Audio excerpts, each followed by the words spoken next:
Hey, it's Rachel, and in this video, I am going to show you how if you are in any kind of niche, even an extremely obscure niche, how you can do some work for about an hour's worth of work and end up using a podcast to get in front of thousands of people to generate a mailing list and also to just sell people on an offer that you have. So maybe it's an offer that you already have or some kind of affiliate offer. I'm going to show you how you can just make a ton of leverage in an hour's worth of time, because I want you to see that podcasting is not just for, authors and speakers and people with big names. You can really use this to do phenomenal in all kinds of niches. So let me show you how easy it is. So let's say I wanted to get into, let's say woodworking, right? And I'll go over a couple of different examples of different niches that you can get into if you wanted to. But let's say, for example, you want to get into woodworking. If you don't know anything about it, like I don't know anything about woodworking, you can go through and just make a very general kind of podcast. Now, here I'm inside my Libsyn account, and I can see that the most two popular podcast episodes were 10 things you can do, 10 steps to my fifth one, 10 spectacular resources for. So these are all very easy things to create content for, because if you write an article on 10 things to whatever, it's pretty quick. It's just a little bit of research time. So if I wanted to do this, I would come up with some topics like these. So I might do 10 things you need to know if you're beginning to woodwork, because that's something I could very easily do a Google search for. 10 spectacular resources for woodworking. 10 ways to woodwork, right? So all of these things are really simple, quick Google searches. And I would just go through, take maybe 3 to, 7 or 8 minutes and do some research, and then figure out what my 10 things are. Then I would go through with EasyAdello, for example. It's super easy. You just go through, click the button, and on your computer, whether you have a Mac or a PC, and you can just speak out your answers, right? So whatever 10 things you would do or whatever article you want to basically speak and put it into podcast form, you just make it, you hit save. And actually, before you hit save, just tell people, if you liked this and you want to learn more, then sign up for my list and I'll share even more with you. So then you get some kind of domain. So it might be, if you're doing woodworking, getwoodworkinggift.com or something. So something very easy for people to remember, and then they can go and sign up. So you can start to build an email list from it. Now, at the same time, you've created this podcast, you can upload it to iTunes. Why not leverage it like I did with Mind Body Green? So remember, when I had one of my different podcasts, I took that same podcast content, I put it into written form, and I ended up getting over 6.1 thousand likes on Facebook. And then I also had the resource box where I got more people to sign up for my list. So you could do the exact same thing for woodworking if you wanted. So to do that, just do a search for, let's say, woodworking, blog. And this one has a whole list of woodworking blogs. Here's a Paul Sellers woodworking blog.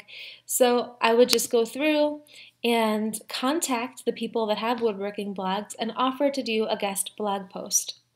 So you ask them to do the guest blog post, and in the meantime, you would either just transcribe out the podcast that you've already created, or you can go on Fiverr, and your podcast is probably going to be 15 minutes or less. You can pay somebody $5 to transcribe it for you, and then just get it into article format.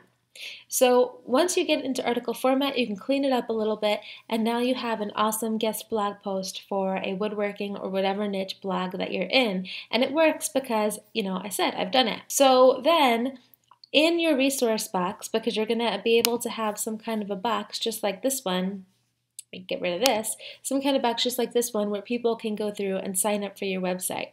So direct people to that same opt-in form that you've already created. So it might be something like this where you just have, if you're maybe not a better choice, listeners, because the people that read it aren't going to be listening to your blog, but it might be, welcome listeners or welcome readers, and feel free to sign up for my opt-in list here, get your email, and then you start getting them to sign up. But what's more than that, you can also put a retargeting pixel on your opt-in list. So you go to a site like perfectaudience.com, you just launch a campaign, and basically you put a little pixel on your opt-in page so that anytime somebody goes to your opt-in page, whether they opt in or not, Perfect Audience will actually follow them around. And so they'll see your page on Facebook, on Twitter, on different sites around the web, and so they'll keep you at top of mind. And so every single time you go through, and you can do the same thing with a Facebook pixel and place a pixel on their page so that every time you go and have some kind of a new podcast or any kind of offer, you can actually market to those people every single time you have something new so that they'll keep on learning about you. So you would have all of that, you'd get in front of all these different people, and then you could even in your follow-up sequence in your emails. So right now you're getting all this traffic, which is great, but we also want you to make money from it. So you would just go into ClickBank, and for this one, there's, let's say woodworking. You would just go and find different woodworking offers, obviously buy them, make sure they're great, but you could go and put them in your follow-up sequence so that you don't even have to necessarily sell, like do broadcast emails all the time, but you could just have this as a kind of recurring thing where people sign up for your list, they get an email, you mention a product, and then maybe 3 days later you mention that product again or a different one or whatever, and every time you make some new 10 ways to whatever podcast, then you have another chance for people to sign up from your podcast. You can do another guest blog post, and then it just keeps on adding up over and over and over. So let's say, you get 1,000 people to listen to your podcast, and then you end up getting another 1,000, even if you get 500 people to listen to your podcast, and then you get another 500 from a blog post. That would be 1,000 views for one piece of content. Now, for example, for this, how much is this product? Let's see. Just to show you, if you get 1,000 people here, this is $37. So if you can convert 1% of your 1,000 people at a $37 product, let's see here, $1,000 times 1% conversion would be 10 people at $37 would be $370 for one piece of content, right? So maybe you're not going to get 1,000 people. Maybe you'll even if you only get 250 people, let's divide that by 4, because 250 people is like crazy low. Then that's $92.50 off of one podcast. And then you can go and, there's so many different things you can do to create content for any one niche. And you can even go through and pick out like 20 topic ideas at once and then just pre-schedule your podcast so that a new one drops every week, and then just every time have more and more opportunity for people to download your episodes about woodworking and then go through to other guest blogs and then end up getting some traffic there, and having that retargeting pixel so that you keep reminding people to sign up for your list, and then you can sell them whatever high quality offer you want to sell.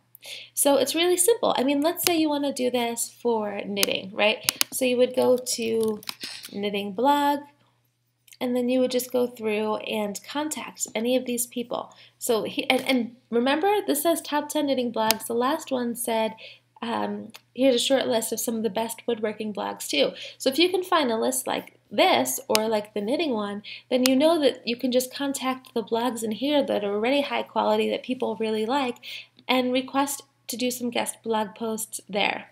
So let's just pick this one sheepish girl, find the contact, and so this is a big one, great pictures.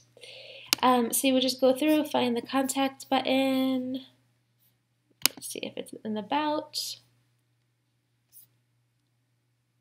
Here we go. So here's her email. You could just go through and ask if you can give some kind of post, or really it can be whatever kind of niche that you want to be into. There's all kinds of things like that. And then you just keep leveraging your work over and over. So one episode, you can see, would take just an hour's worth of time. You can go on Lead Pages if you want to create a quick opt-in, or go within your GetResponse or anything to create the opt-in page really quickly. And if you wanted to take a couple hours and make a couple episodes at once and have them pre-scheduled, even better, right? So if you could even block out 1 hour this weekend, you can have your first podcast ready to go. You can contact people and just start to really create revenue from the podcast, get in front of tons of people and build up your email list and just retarget people so that every time you have something new, I mean, you're going to also have this list. So whether or not they sign up for your email list, you're going to have them in a list of people that you can retarget to. So every time you have some kind of offer or whatever, they'll actually see it. So you're just building up a really strong audience, all from taking a little time to make a very easy 10 ways to whatever post. So 10 ways to 10 things you need to know if you're beginning to whatever. I mean, super simple stuff, but you can see from my podcast, it works. I mean, I got 4,632 listens for something like that. And this another one, 4,406. So you don't have to overcomplicate it. You can do it for all kinds of niches. I mean, even let me show you. If I go to the podcasting store, I'll show you that there's all kinds of random niches that do really well. Let me go into, for example, games and hobbies, because that's where most kind of niches are.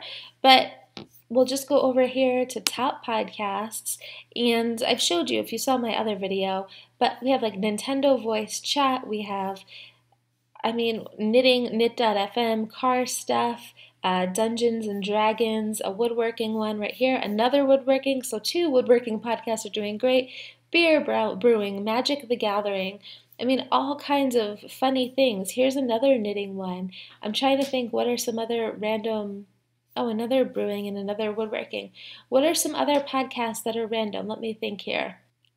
Let's say scrapbooking. I don't even know if there are any scrapbooking, but let's see.